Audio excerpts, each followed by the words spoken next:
¿Qué ocurre con esos famosos principios que llamamos de anclaje, que inducen a la gente a seleccionar un punto concreto,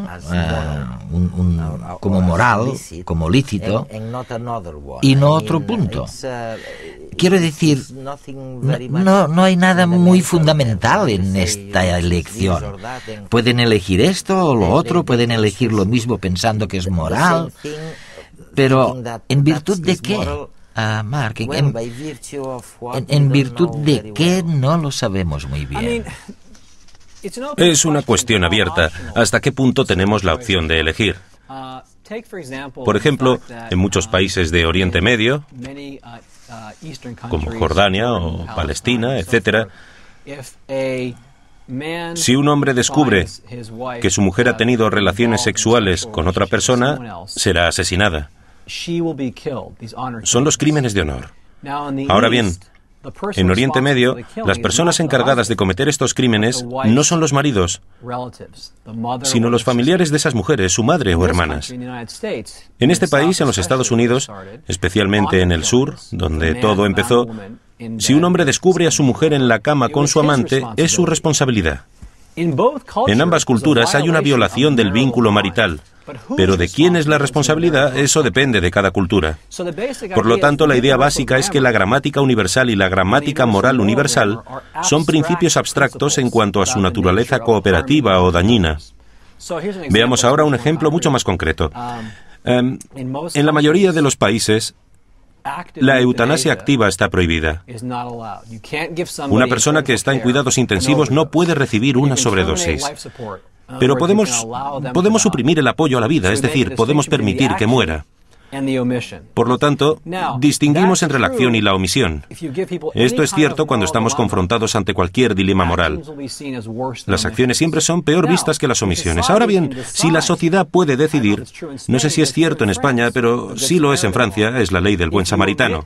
Si no ayudas a salvarse a alguien que quiere hacerse daño, eres tan culpable como si hubieses cometido el crimen.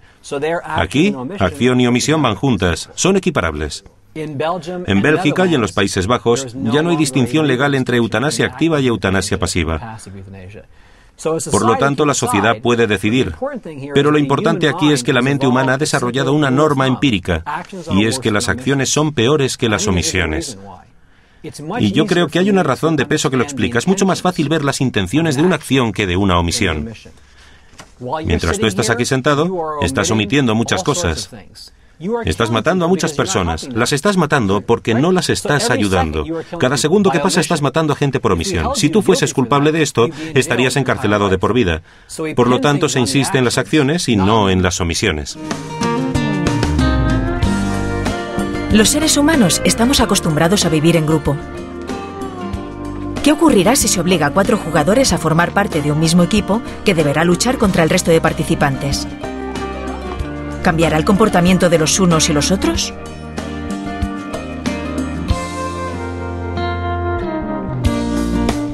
Bueno, ¿cuándo creéis que habéis matado más? ¿En la primera vez que hemos jugado, que no había equipo, o ahora que había ido? Ahora. Ahora sí. Por ejemplo, yo te he visto a ti, que eres el primero que ha empezado siempre. Yo te he dado el balón la primera vez.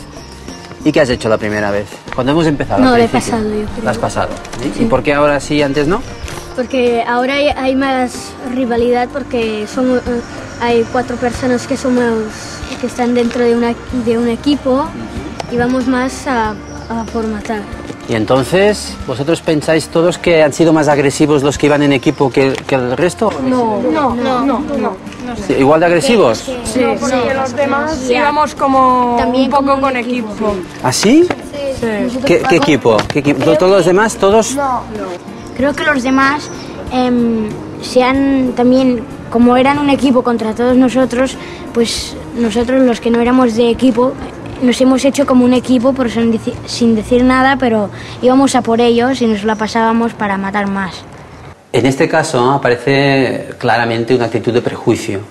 Los jugadores que forman parte de un equipo se deben a sus compañeros, con lo cual tienen tendencia a mostrarse más agresivos para evidenciar su capacidad dentro del grupo. El resto que no forman parte no son un equipo oficialmente, se agrupan también en equipo para ayudar a combatir al enemigo superior.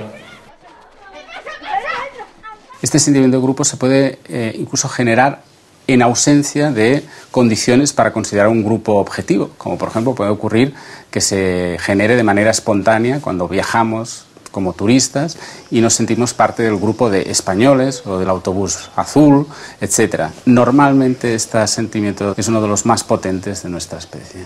Los sentimientos que nos unen hacen que todo lo que hacen los grupos contrarios nos parezca mal, independientemente de si objetivamente llegaríamos a considerar que es bueno o es malo. Es tan intenso que es posible incluso conductas agresivas, realmente violentas, de la parte del grupo al que pertenecemos contra los demás, aunque con personas, individuos a los que no conocemos y con los que no mantendríamos ningún tipo de relación. Por ejemplo, con los disturbios que hubo en Los Ángeles en el año 92, cuando no se condenó a unos policías que habían apalizado a un miembro de la comunidad negra. Pues bien, los disturbios que ocurrieron, las palizas que se realizaron contra los miembros de la raza blanca que se encontraban por la calle, responden a este sentimiento de grupo de injusticia.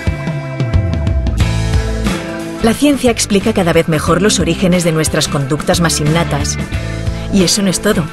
Un sencillo juego puede ayudarnos no solo a entender cómo somos, sino a enseñarnos las ventajas y los inconvenientes de nuestro comportamiento hacia los demás.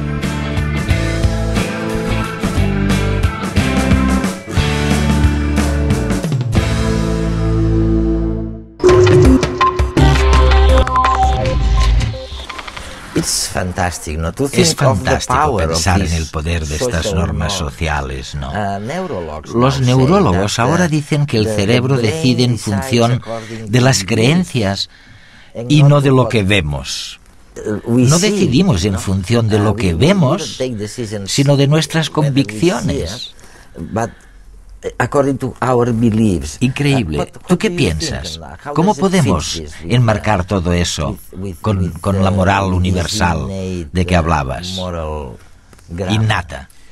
Una de las cosas que hemos empezado a hacer, y realmente es el resultado de lo que escribí en mi libro Moral Minds, es empezar a utilizar tecnologías en neurociencias para intentar identificar circuitos cerebrales que son cruciales en la toma de decisiones morales. Una línea de investigación que algunos ya conocen, de hace muchos años, el famoso caso de Phineas Gage, un hombre del siglo XVIII, un trabajador del ferrocarril que estaba manipulando hierro, y este le atravesó los lóbulos frontales. Se levantó, parecía que estaba bien. Con el tiempo, perdió todas sus funciones sociales. Como han descrito los neurólogos, entre ellos Antonio Damasio, parece que cuando esta parte del cerebro, el lóbulo frontal, está dañado, perdemos una conexión entre nuestras emociones y nuestra toma de decisiones. Aunque todo esto parece cierto, resulta que cuando estamos confrontados a dilemas morales, para cierto tipo de problemas morales, esta zona es muy relevante, pero para otros muchos no lo es. Lo que sugiere es que para algún tipo de problemas morales, las emociones parecen ser irrelevantes. Se pueden tomar decisiones basándose en lo que alguien creyó, en lo que alguien intentó. Y parece que las emociones no desempeñan ningún papel. Pero cuando surge un dilema, cuando la acción causa daños a uno pero beneficia a muchos, surge el conflicto.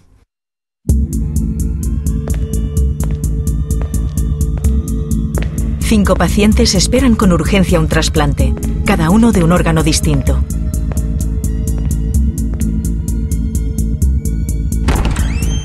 Entonces, un individuo en perfecto estado de salud llega al hospital a hacerse un análisis de sangre. ¿Mataríamos a este individuo para recuperar sus órganos y salvar la vida de los 5 pacientes a la vez? Puedo matar a una persona y salvar a 5.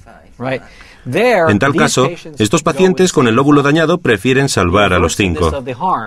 La repugnancia del daño no tiene demasiada importancia y se hace realidad el mayor bien en sentido utilitario. Los neurocientíficos están empezando a señalar cuáles son las estructuras importantes desde un punto de vista causal. que nos permiten emitir juicios morales, creencias, emociones, intenciones, etc. Y tú dices, no siempre son las emociones. Sí, yo creo... Bueno, pero esto es una visión un poco radical. Creo que no todo el mundo está de acuerdo conmigo.